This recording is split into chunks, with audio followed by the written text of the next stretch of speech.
여러분들 최근에 어떤 목표를 이루고 그 성취감을 느껴본 거, 그게 언제세요? 안녕하세요, 클리쌤입니다. 우리가 살아가면서 어떤 목표를 정합니다.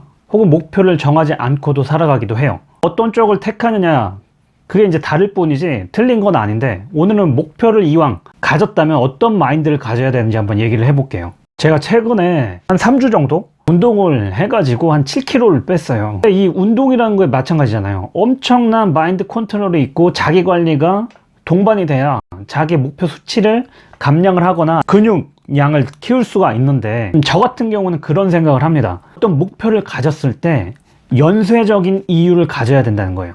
이게 무슨 얘기냐면, 내가 운동을 한다. 첫 번째 이유가 있어야겠죠. 일단 운동을 하면 뭐가 좋습니까? 건강에 좋겠죠.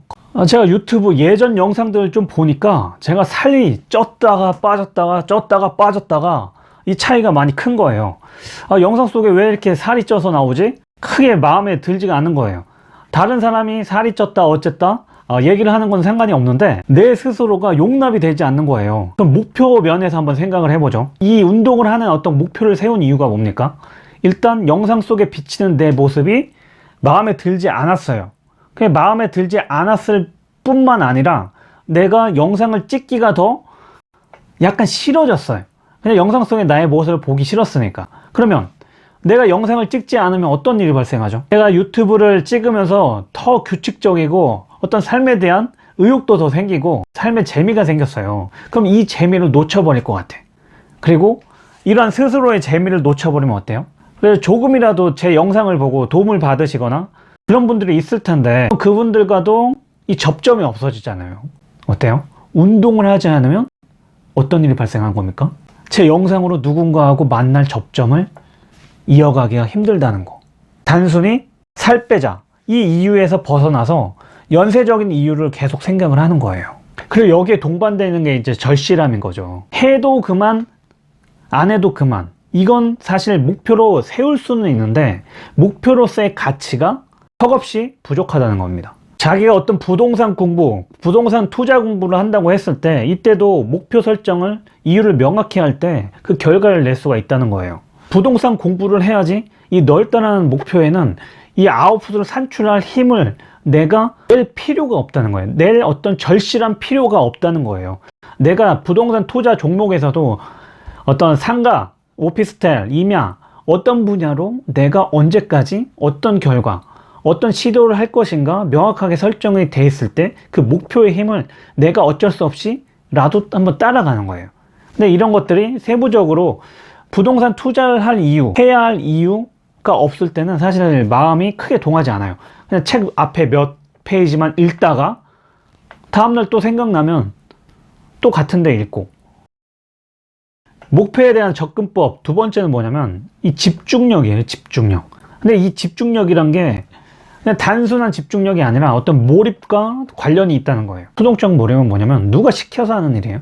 그냥 직장 상사가 뭐 선배가 이런 것 좀 일 좀 도와줘, 이것 좀 해봐 해가지고 자신의 큰 의지와는 없이 포식자한테 쫓기는 어떤 초식 동물의 느낌? 어떤 원대한 목표를 이루기 위해서 그 원동력을 내는 게 아니라 여기서 일단은 살아남자, 최소한의 어떤 생존 본능인 거예요. 이게 이제 수동적 몰입이고, 능동적 몰입은 내가 무언가 할 때 시간 가는 줄 모르면서 재밌는 거예요. 정말 흥미가 있고, 와, 그러니까 능동적 몰입을 할 때 사람은 자기가 조금씩 성장하는 기분이 들어요. 그리고 그 집중력의 밀도가 굉장히 탄탄해집니다. 자기가 지금 어떠한 시간을 보내고 있고 어떤 상황에 처해 있느냐, 그것과 상관없이 어떤 목표를 세웠을 때 그 시간을 쪼개는 능력 자체가 달라진다는 거예요. 직장 다닐 때 이제 책을 썼는데 10시간, 12시간 주어진다고 그 책을 쓸 수가 있는 게 아니에요. 내가 어떤 시간을 쪼개가지고 더 몰입해가지고 이걸 놓치면 안 되겠다, 그 절실함이 커질 때, 저는 출근하기 전에 일단은 4시부터 6시까지 무조건 원하는 목표, 분량, 수치, 거기까지 내가 해놓고 일상적인 업무에 들어갔어요. 일상적인 업무를 다 하고 그 시간에 쫓겨가지고 그 시간을 다 기력을 소진한 다음에 내 진정한 목표를 이루려고 하면 이미 지쳐있는 상태에서 하는 거예요. 정신력을 다 소진한 채로. 그게 아니라 내가 먼저 이룰 것들을 한번 해놓고 나서 그 다음에 일상적인 업무에 들어가야지, 일상적인 업무에 계속 쫓기다가 진창 같은 거죠. 수동적인 몰입에 계속 빨려 들어가다가 능동적인 몰입으로 스위치만 누르면 바로 바뀔 수가 있어야 돼요. 우리가 인생을 살아오면서 수많은 어떤 선택과 어떤 도전의 갈래길에 있어요. 자기가 그걸 무시하기도 하고 의식적으로 따라가기도 하고, 정말 누구나 성공할 만하고 조금만 노력하면 금세 가져올 수 있는 목표에 너무나 취해 있지 않았나, 저 스스로는 그런 생각을 했어요. 물론 큰 목표, 무조건 원대한 목표, 말도 안 되게 큰 목표, 그걸 가진다는 게 미덕은 아닌데, 자기가 진짜 이루고 싶은 목표보다 약간은 상향된 목표를 가져야 된다는 거예요. 상향된 목표를, 내가 그 목표치를 달성하지 못해도 그 근처까지는 가져갈 수 있는 그 마인드 힘을 가질 수가 있다는 건데, 시도할 때마다 모든 걸 이루는 사람은 두 가지 부류예요. 정말 능력자거나 아니면 노력의 크기가 상당하지 않다는 반증일 수도 있어요. 이룰 만한 것만 찾아다니는 거예요. 위안을 얻고 마음에 어떤 이뤘어, 난 실패하지 않을 거야, 소극적인 마음이 있기 때문에 내가 조금만 신경 쓰면 이룰 만한 것들, 인생에는 크게 영향을 끼치지 않는 그런 것들만 계속 찾아다니고 위안거리로 삼고 있다는 거예요. 근데 이런 마음이 나중에는 언젠가는 한번 터질 때가 있어요.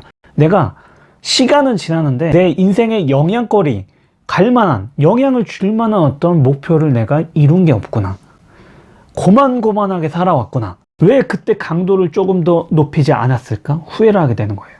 괴테가 그런 말을 했잖아요. 멀리 한번 가보려고, 멀리 한번 가보는 사람이 내가 어디까지 갈 수 있는지 한번 가늠을 할 수 있다는 거. 한계죠, 한계.